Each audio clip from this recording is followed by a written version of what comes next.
Good afternoon. Really excited about getting this team development process started with this group.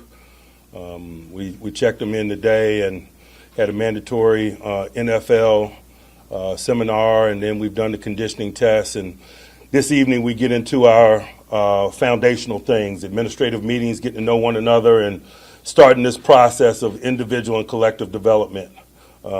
Excited to see these guys. I like the feel in the air. Everyone showed up adequately conditioned and then some, and it appears that we have a very good group from a health standpoint. There were some people that were somewhat limited in the spring for a variety of reasons. We don't see anyone at this juncture that will be limited as we embark on this thing tomorrow, which is a good thing. And so I'll pause and open it up for questions. Mike, can you elaborate a little on you like the feel in the air? What are you feeling? Just there's excitement. Guys are excited to be here, to be back, to be around each other, to begin this process, and you feel it.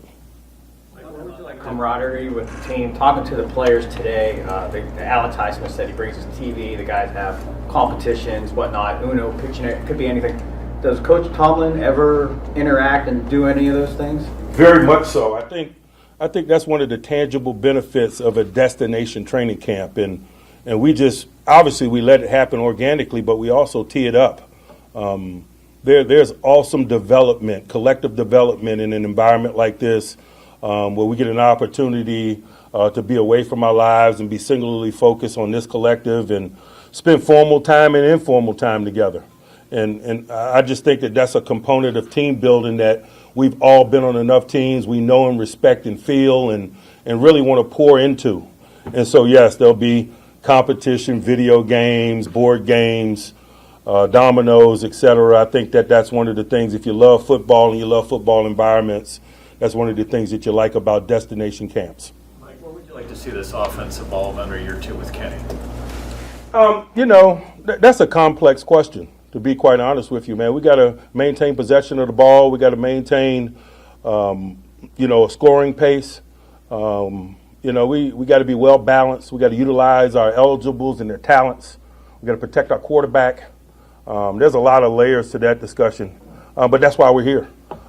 As far as Kenny goes specifically, man, this is the second lap around the track for him, like it is all our second-year players. So I think it's reasonable for them to proceed with that knowing, and that knowing to be displayed in their production and the consistency of their play. And so he's no different than any other second-year player in that regard. It's just that he's our quarterback. For the development of the offense with Kenny coming in as the cemented starter, you don't have the quarterback competition that you had a year ago.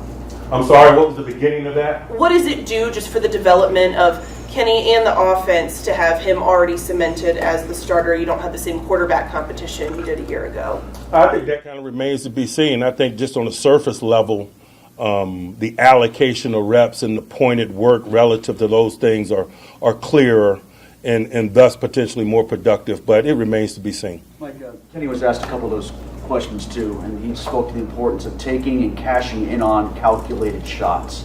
The calculated shots, like what goes into that calculus for you guys, and how much of it is actually about touch and feel as well, time and place in the game. Yeah, you guys are digging in deep on day one, man. Hey, we want to be explosive. We want to get yards in chunks, and I guess that's what he's speaking to. But we also want to possess the ball and control the flow of the game. And so we got to do all things if we want to be a dominant group, and that's a component of it. We weren't explosive enough a year ago in terms of chunk plays, and so there's a focus there. Mike, you said during the offseason you expect Kenny to, quote, kill it. What's your definition of kill it? We'll see. He needs to be what we need him to be. I know that he's preparing with that mindset, and I like his approach and his demeanor in that regard. But, I think whether you're talking about guys like quarterbacks or guys like me as a head coach, we need to be what our team needs us to be. Nobody on PUP to start? Is that what you said earlier about? Correct. Mike, when Brian Baldinger visited you guys as OTAs, he said it was the most physical OTA sessions that he saw. What's your anticipation for how physical, once the pads get on? I don't know what you're talking about in terms of physical OTAs, man. I have no idea what you're talking about. I have no idea what Baldy's talking about. the physical component of team development here is critical because that's a component of our game. We spend a lot of time teaching and learning, particularly in the spring and even in these settings. But there's a component of this game that you can't get away from, and that's the physicality component. And really, environments such as these are our first opportunities to display skills or an appetite in that area. So I have no idea what you're talking about regarding the spring. Mike, how do you explain maybe Kenny ingratiating himself with his teammates so quickly? Because everyone speaks highly of him when they ask him about Kenny in such a short amount of time. Kenny is hardworking and no nonsense and a legitimate, humble dude, and I think that's attractive from a teammate perspective. I think he's thoughtful and considerate of others. I think that's attractive. With some new faces on defense, did you get enough done in OTAs to kind of shorten that learning curves of all these guys getting together as they start camp? I'll be very blunt. We're not concerned about the new faces on defense, man. They're veteran guys. They're smart guys. It's going to be a non-issue for us by the time we're stepping in the stadiums. Given that he was limited in the spring and the position he plays, what are you looking for Who's out that? of Holcomb? What are you looking for out of him as he steps on the field? To carve out a role for himself in this thing. He's a starter-capable guy. He's got a reputable resume and body of work in Washington, and so we're excited about adding him to the fold and him doing similar things here. Mike, in terms of the red zone, just in what ways do you feel like you may be more positioned for success this season there? I have no idea. We're here to kind of discover these things, guys. Seriously. I think sometimes when you have too hardcore of a plan in an environment like this, you miss something.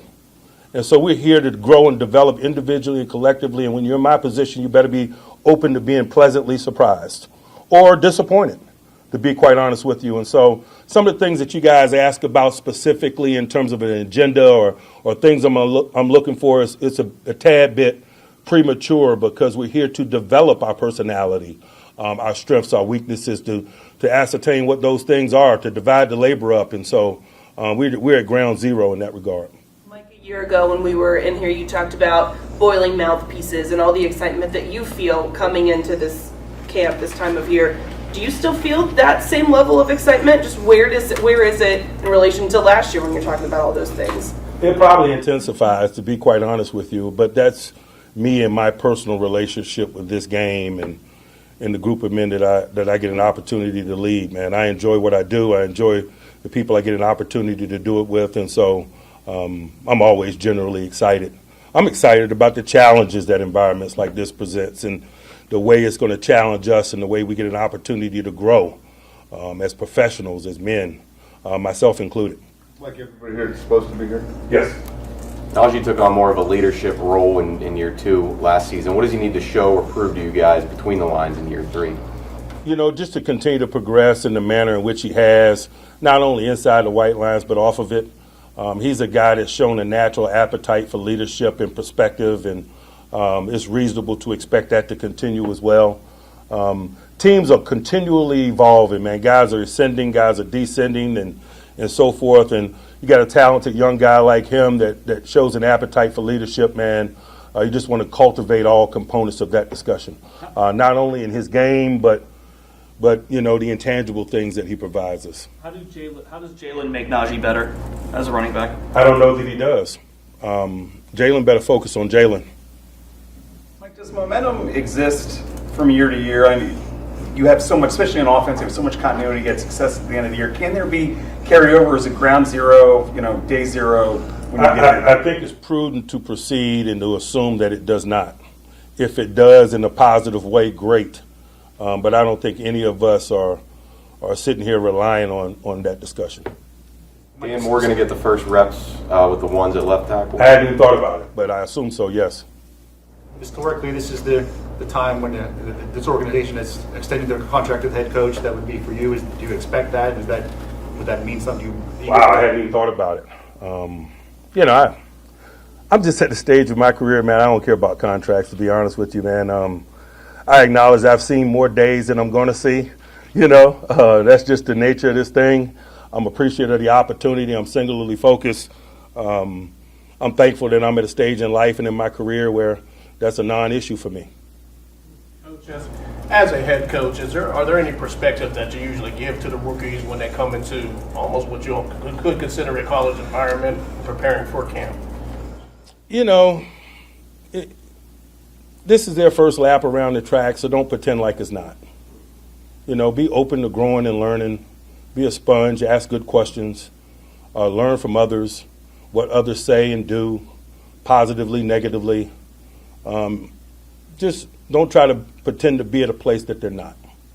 Back to the run game. Najee was very eloquent today talking about the concerns that the group has, generally speaking, that role has been somewhat devalued, yet your team, you put an emphasis on, a lot of teams do. They close out games, they do a lot of things. Can you identify with the plight that some of those guys feel they're on?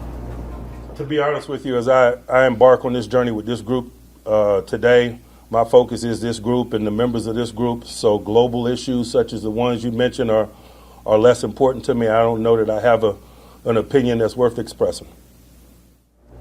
Anyone else? Like acknowledging what you just said there about having more days behind you than ahead of you. How does that even heighten the importance of what you're doing here today for the rest of the season? It can. I don't know that it does. I'm on 10 always. All right. Thanks, Coach. Thank you, guys. Thanks, Mike.